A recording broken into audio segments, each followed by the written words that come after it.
Good morning. How to read, just checking the time. How to read Harry Potter. The reason I wanted to make this video is because the Harry Potter read, in my opinion, needs to be read a year at a time. And I'll explain that as briefly as I can.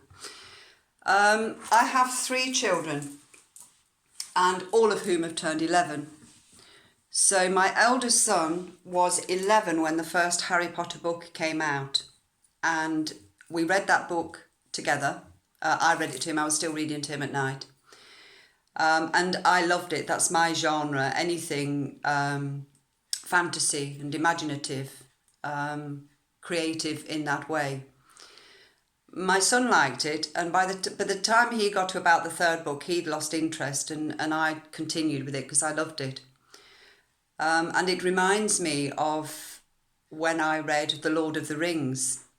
When I read The Lord of the Rings, it was just before the movie came out. I didn't read it at school, and I was too busy or something. I didn't read very much. And I just read the 3 volumes of The Lord of the Rings, and about a month later, literally, the movie came out, and I was so thankful that I hadn't seen the movie before I'd read the book, because you lose so much. So it's kind of, everybody thinks they know Harry Potter, and you will get no benefit from it at all by seeing one movie here, one movie there. They're all on the telly now, they're always being repeated on the television. And one of the reasons for this video is there's a guy on Radio Leicester who's got young children, and he said, no, he says, Harry Potter in me, he says, they've just passed me by. I really... And they ask people to ring in, what is it about Harry Potter? Well, it's this. I'm here to tell you what it is about Harry Potter. The thing with Harry Potter is it grows with you. Now, this is the point I want to make, because there will be generations of children. We all have classic books, generally they're just one. Or in my day, it was the famous 5 or something, so you're reading the, famous 5. But as far as I remember, the characters always stayed the same age in that. What is so precious about Harry Potter is that they came out a year at a time. Now, it just so happened, it was coincidence with me that my son happened to be 11. So we had no choice but to wait for the next book. And of course, everybody his age is 30 this year. Everybody that age who knew Harry Potter at that time will have gone through that experience. And it was a phenomenon. People used to queue every July all over the land to get the book when it was published. Fantastic marketing tool, including me. I couldn't wait.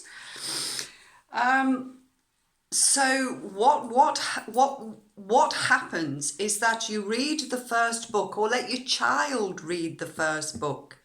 Don't watch the movies until you've read the books. If you read the first book when you're 11, it's an absolute joy. Any child, boy or girl, will love the story because it's just a beautiful child's story. And it takes the children on a wonderful adventure. And then you come a year later, because the 2nd book didn't come out till a year later. So the point is, Harry Potter is growing with the reader.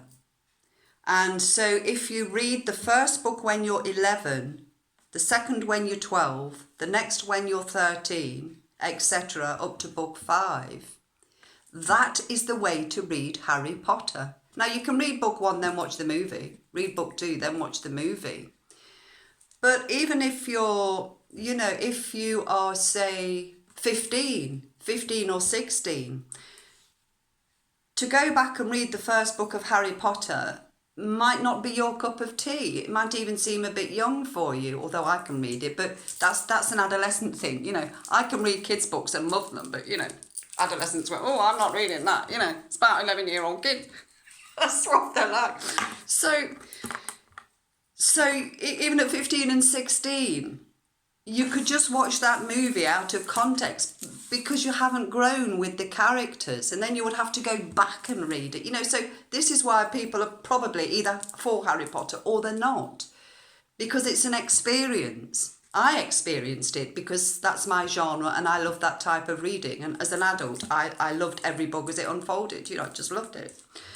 But for your average reader, your average mother and father out there, oh, what's Harry Potter all about? Oh, I picked this book 3 up for you. Yeah, you know, you might like it. It's Harry Potter. I found it in the charity shop. You know, it just won't wash. It's, you know, might be a good read, I suppose. But that really is the way to do it for your children, because they're introduced to the characters when they are 11.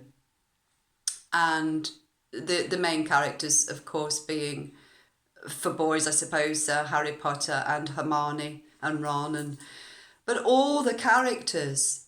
But then they get to be 12 and 13. Now, an 11-year-old child is very different to 12. 13 is very different to 12. 14 even more different. So as they are going through these significant pre-teen changes and into a teenager, they have a book where the issues of what it means to be this age, these issues are discussed in Harry Potter. Harry Potter is not just a kid's book. It's not just a kid's yarn. So to allow your child to grow with these characters, to have, if you like, this escapism, which is what it surely is, to have this form of escapism where there is a whole group of people their own age, and issues are discussed in here, in the Harry Potter books, that are important to all pre-teenage children. That's the skill of J.K. Rowling. So the other reason for this video is that I went through this with my older son and he got fed up after about book 3. For reasons I don't need to discuss here, I didn't have the opportunity to read this with my daughter, and she would have loved it. She was put in a higher class at school, taken out, gone into a special group the last year of a primary school when she was 10, because of her reading and creative ability and her vocabulary. She was very precocious, and this would be her genre as well. And I didn't have the opportunity to do that with her, and she is now 16, and she may not have even read them. She may have just seen 1 or 2 of the movies that friends of, or whoever, people have seen. Oh, you want to watch Harry Potter movie 5, you know. You won't get a great deal from it, and you're missing out on a wonderful adventure to start at book 1. Now, you can at 16 start at book 1 and read all 5. That's what I did.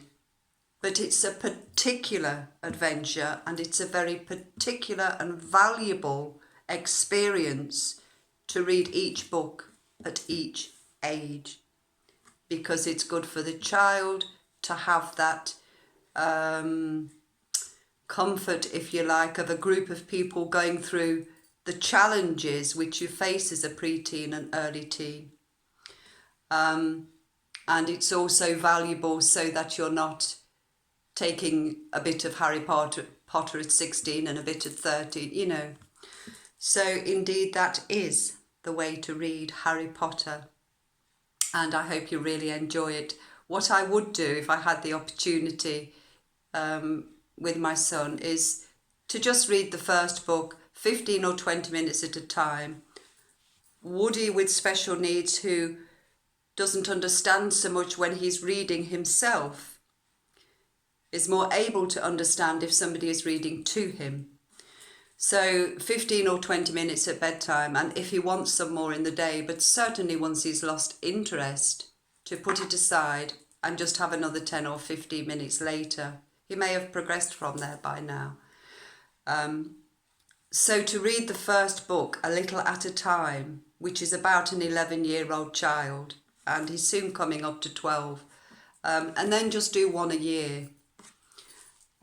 So that he can grow with these characters who are essentially growing with him.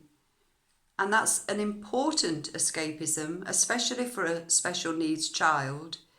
There aren't many books around like that now, where a book will take you through the preteen and teenage years. And it would be very, very valuable to Woody, especially if after reading 1 book, he can then watch the movie and can then speak about the issues therein in the family.